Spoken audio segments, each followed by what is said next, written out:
Keren ya, tempe bisa disulap menjadi stik. Nah, jangan menganggap tempe kudapan, endeso atau identik dengan makanan masyarakat kelas bawah.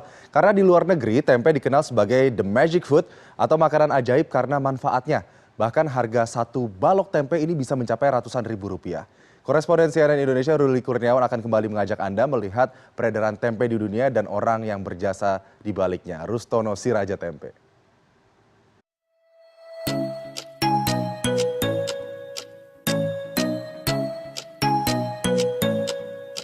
Makanan yang diturunkan nenek moyang kita ini bisa diolah menjadi aneka hidangan. Mulai dari tempe mendoan, tempe telur asin, tempe saus barbeque, stik tempe, hingga burger tempe tersaji di meja makan. Tak mengherankan bila konsumsi olahan kedelai ini cukup tinggi. Menurut data Kementerian Pertanian, konsumsi kedelai di tanah air pada 2017 mencapai 3 juta ton per tahun. Tempe merupakan makanan yang mudah didapat di mana saja di Indonesia dan menyentuh semua kalangan. Di pasar tradisional hingga pasar swalayan, tempe mudah ditemukan di tiap sudut. Harga tempe di pasaran pun beragam, mulai dari Rp5.000 hingga Rp10.000 per balok ukuran setengah kilogram. Harga ini tergantung jenis kedelai yang digunakan. Harga tempe di Indonesia terbilang murah. Pasar internasional, harga tempe meningkat berkali-kali lipat. Menurut data Universitas Gadjah Mada Yogyakarta, harga satu potong tempe kemasan seberat 400 gram di Jepang dan Amerika Serikat mencapai Rp40.000.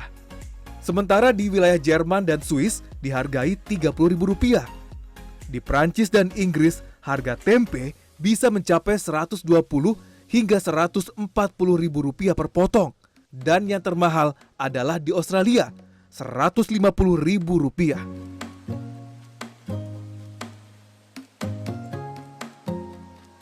Masyarakat dunia mengenal tempe sebagai makanan sehat, enak, dan mudah diolah. Lalu mereka sudah tahu juga bahwa tempe itu superfood.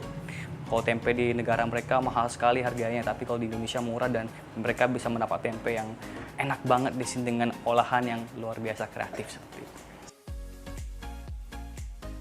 Kepopuleran makanan asli Indonesia di mancanegara ini tak lepas dari upaya Rustono. Pria asal Grobogan, Jawa Tengah ini sejak 1997 mulai memasarkan tempe ke sejumlah wilayah di Jepang. Dapur kecil di rumahnya di wilayah Shiga, Jepang menjadi pabrik tempe pertama. Rustono mengalami jatuh bangun memasarkan tempe di tengah masyarakat Jepang yang terkenal selektif memilih makanan. Jadi dulu awalnya sebenarnya kami banyak keterbatasan, terutama mengenai modal nggak ada, terus fasilitas juga nggak memenuhi syarat, gitu. Sehingga kami ditolak sampai 8 kali waktu itu mengajukan izin.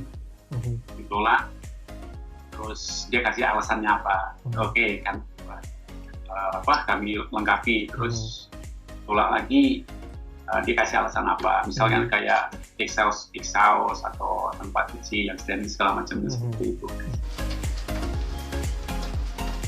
Kerja kerasnya berbuah manis. Kini hampir seluruh Jepang menjadi wilayah distribusi tempe Rustono. Dan kini tak hanya Jepang, Rustono mulai mengembangkan produksi tempenya ke sejumlah wilayah di Eropa dan Amerika. Dulunya peta ini kosong ya, nggak ada titik-titik merahnya. Oke. Berarti kami ini di sini nih. Oh, oke.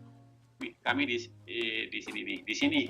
Oke. Produksi itu di Shiga, Ya, terus ini dari apa namanya? Dari utara ke selatan udah terjangkau semua, Mas ya, Rustono tempe ini ya, Mas ya. Pemerintah bersama Gabungan Koperasi Perajin Tahu Tempe Indonesia berencana mengekspor sejumlah menu olahan tempe. Rencana ini diharapkan akan segera berjalan pada tahun ini demi memperbesar pasar tempe dunia. Tim Liputan CNN Indonesia.